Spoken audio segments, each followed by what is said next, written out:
Kiek azoto sukrovėm, primink? Apie 200. 200 veiklios. 200 veiklios. Per 2 kartus atidavėm. Per 2 kartus jo. Vieną kartą pastovi norma, kitą kartą kintama buvo. Su sensoriais, ne? Sensoriai. Jo. Fosforas kalis pagal žemėlapius. Fosforas kalis jo ir purškimai, mitybiniai variantai. Insekticidai 2 kartus. Lauk, šitą trumpinamą, ne? Šitas buvo trumpintas pavasarį, nes išsirinkom šiaip laukus iš, čia keletą tų variantų, kurie galėjo, kadangi su veislė pirmi metai, jinai ganėtinai aukštoka yra, tai kas dar aišku šiemet jau nelabai matosi ir skiriasi, bet įsigandom to per greito augimo šuolio, biški labai lengvai patrumpinom, buvo ir perspektyvoj. Ūkis kiekvienais metais jūs realiai pagrinde ir iš pavasario darydavo tos augimo. Šiemet, ko gero, sakom, gal net ir nevertėjo to daryti, nes tos šalnos smarkiai pakandžiojo, šalčiai netgi ir neturim tos didelės augalų biomasės, kaip turėjom pernai. Tai šis momentas, kur ko gero galėjom turėti net ir neigiamą efektą, būtent prisižaidę su tais pačiais augimo reguliatoriais. Taip, mityba, kalio, sieros trąšos, amino ultrarapsams, vienas kartas reguliuotas, 2 kartus važiuotas su insekticidais sisteminiais ir tas naujausias sisteminis insekticidas buvo panaudotas. Reikia dar kokį vieną paaukoti, išsirauti, pažiūrėti. Atrodo, daug ką parodys kombainas jau, bet jisai sugebėjo sistemą neblogą šaknų užsiauginti. Čia jisai startavo labai greitai. Sėtas Omzūrė, ne? Buvo. Jo. Ir irgi ir šalnų, ir to pačio židinuko tie patys pažeidimai. Kur sakau, ko gero vienos dedamosios nebuvo šiemet. Aišku, ankštaros pasipūtusios ir sėklytės viduj. Kombaino rodmenis geriausiai parodys. Jis svarbus yra tie aspektai, kad būtent čia stovim Pionieriaus 322 pasėlyje. Nauja veislė, pakankamai ankstyva, ankstyvesnė negu Pionieriaus 315 ir 303, viena populiariausių mūsų selekcijos veislių. Kuom išsiskiria būtent šis hybridas, tai turi labai aukštą aliejingumą ir toleruoja, turi tą atsparumą prieš sklerotinį puvinį, ropių geltos virusą, aukštas aliejingumas, geras žemkentiškumas, taip pat turi tą aukštą derliaus potencialą, jau vėliau, kaip jau pas mus jau jisai pasirodys, matysim, ką jau pas mus kombainas. Irgi realiai Pionierius 303 selekcija ir geltos virusui yra atspari, tiek ir sklerotiniam puviniui, turi greitą vystymąsi rudenį. Tai nebijo tos vėlyvos sėjos, jeigu jau taikintume į rugpjūčio antrąją pusę. Kaip tik gal jos per anksti nederėtų sėti. Tai aukštas potencialas, mano asmeniškai ūkis žemiau 50% aliejaus net nėra išvežęs nei vienos tonos. Realiai labai turi aukštą aliejingumą. Ir svarbiausia sveika. Potencialas jos tikrai labai neblogas. Ir kas svarbiausia, tinka veislė tiek sunkiose, tiek lengvose dirvose.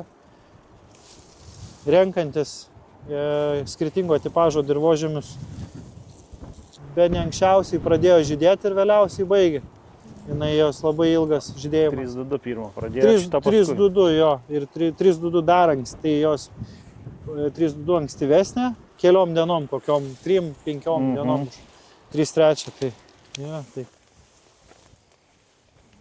Ir kokią čia matom perspektyvą Nida veislė, čia rugsėjo 15 dienos sėja, o čia būtent yra spalio 22, ar ne? Taip. Dienos sėja. Tai turim neeilinį tokį bandymą, kada buvo planas sėti runkelius pavasarį, bet to plano buvo atsisakyta ir priėmėm sprendimą dar pasėti vabank, taip jau vėlyvą sėją Nidos veislę. Turėjom čia irgi įvairiausių iššūkių. Matom tiek tarp ankstyvesnės sėjos, tiek ir tarp vėlyvesnės nelabai didelis lygų atvejų skirtumai. Matysim, kaip čia derlius vėliau vystysis, bet tikrai potencialiai atrodo labai neblogai abudu variantai. Kas jau čia vyks vėliau. Kiek azoto, sukintama norma apie 170, 180. Čia buvo pati pradžia tokia rimtesnė azoto norma išberta tam, kad suaktyvintume krūmimąsi. Kiek įmanoma, čia išlaikėm viską standartiškai. Apie savaitės, 2 savaičių bėgyje buvo daromi skirtingi purškimai, bet išlaikom tą patį tendenciją. Nidoj, bent jau mano akimis, miežių žemaūgės galima paieškoti ir tikrai galima rasti būtent atveju.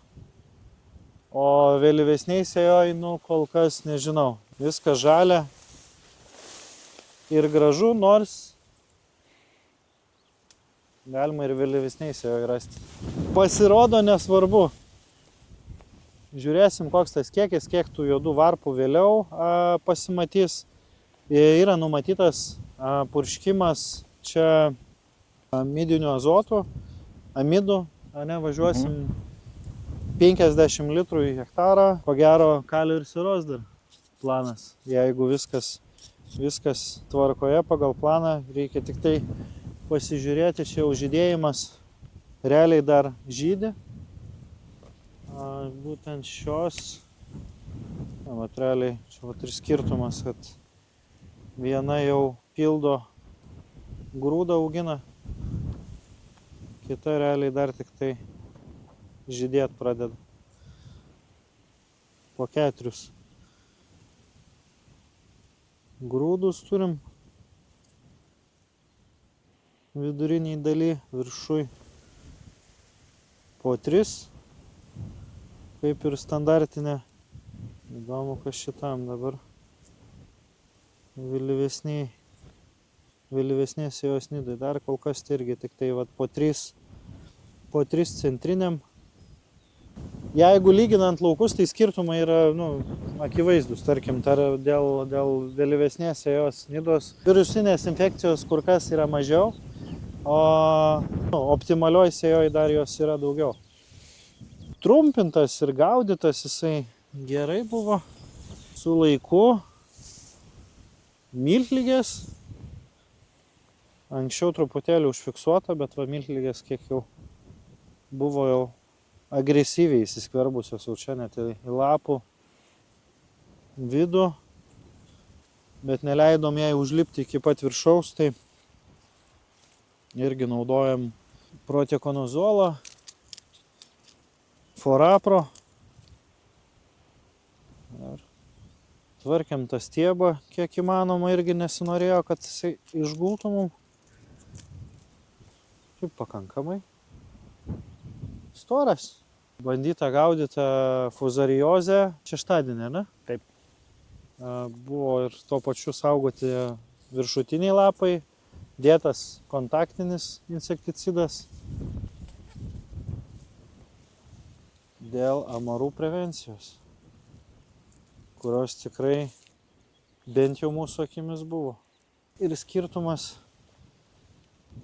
ir yra tarp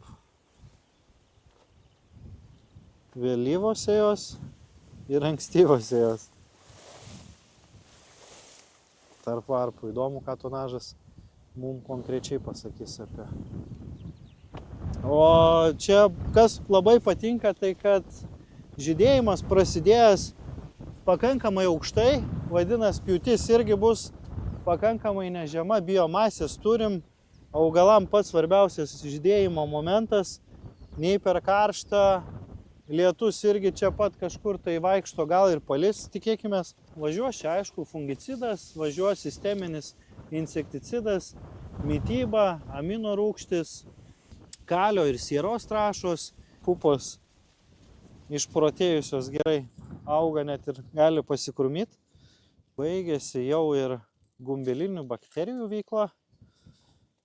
Žydėjimas jau prasidėjęs.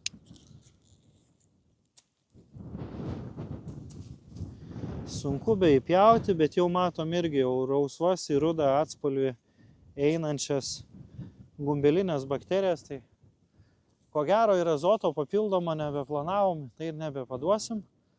Labai svarbus momentas žydėjimo pradžiui paduoti pirmąjį fungicidą su sisteminiu insekticidu, siekiant apsaugoti augalus tiek nuo grūdinuko, tiek nuo amarų. Čia turim tikrai pakankamai stiprius augalus, tai prieš tai jau kovojom su amaru, kuris jau buvo mūsų užpuolęs, bet pavyko sukovot.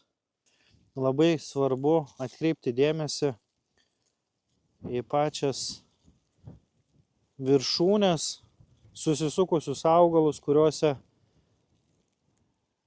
gali būti ir amarų. Pernai metais nemažas amarų antplūdis iššaukė loteo virusą, tai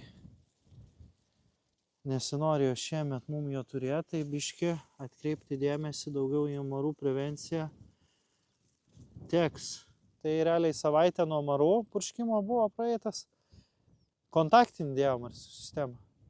Sistemą, jo, kontaktą, tai antplūdis buvo didelis. Ir dar kartą važiuosim, tai neturim kitos išeities, kaip tik saugot pupas nuo amarų. Tokie buvo labai išsigandę.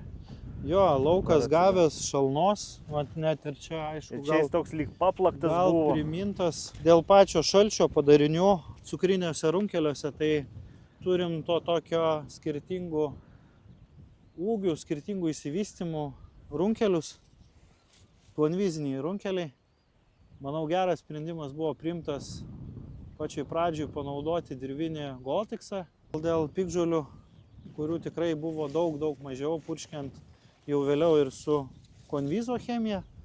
Pildomai daržliūgės jo buvo nortronas naudotas, etofumezatas, jo, veikli medžiaga. Įdomu, kad spėjom ir amarus pagaudyti ankstyvose augimo stadijose. O, vienas kitas, va, yra bendrai. Yra. Čia ko gero reikės dar žiūrėti prie pačios mitybos, ar dar kokį mostelti jam. Lemputė dar neuždegta. Boras buvo ir paduotas vieną kartą, ar ne? Vieną kartą pusinę normą.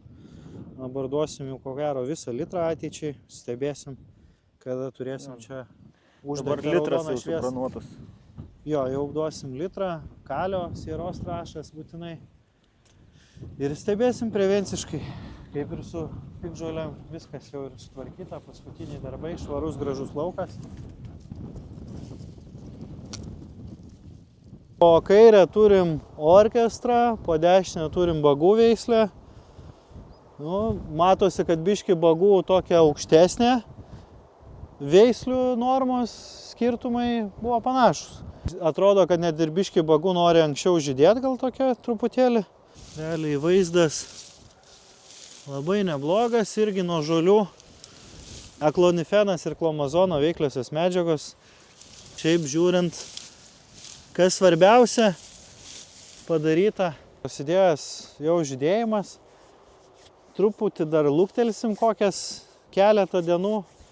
Ir važiuosim, dėsim fungicidą, dėsim sisteminį insekticidą, mitybinius, amino rūgštis ir kalio sieros trąšos. Realiai identišką variantą darysim kaip ir pupams. Ir ko gero pamiršim, peržegnosim lauką ir žiūrėsim. Jeigu bus ir tolygi branda, viskas tvarkoj, taip ir paliksim. Svarbiausi aspektai auginant žirnius, tai yra žirnių tankumas. Sėti ne mažiau 1,2 milijono, kas ir buvo daroma. Toliau esminis faktorius, ko gero, prieš derliaus nuėmimą matuoti ir žiūrėti drėgmę. Iš patirties ir ūkinės patirties praktikos rodo, kad geriausia, kad kuo mažiau skaldintųsi žirnius kulti 17% drėgmės. Ko gero, dar ir išvengsim jų sugriuvimo, nes pats žirnis bus nepilnai dar sudžiūvęs. Ir ko gero dar tas stiebas kiek įmanoma laikysis stipriau. Buvo ir silicis čia naudotas tam, kad kiek įmanoma būtų tvirtesnis stiebas. Bagų tokia negirdėta Lietuvoje. Tai matysim, kaip jinai čia pasirodys. Afrikoje 7,2 tonos buvo iš bagų. Kur Afrikoje?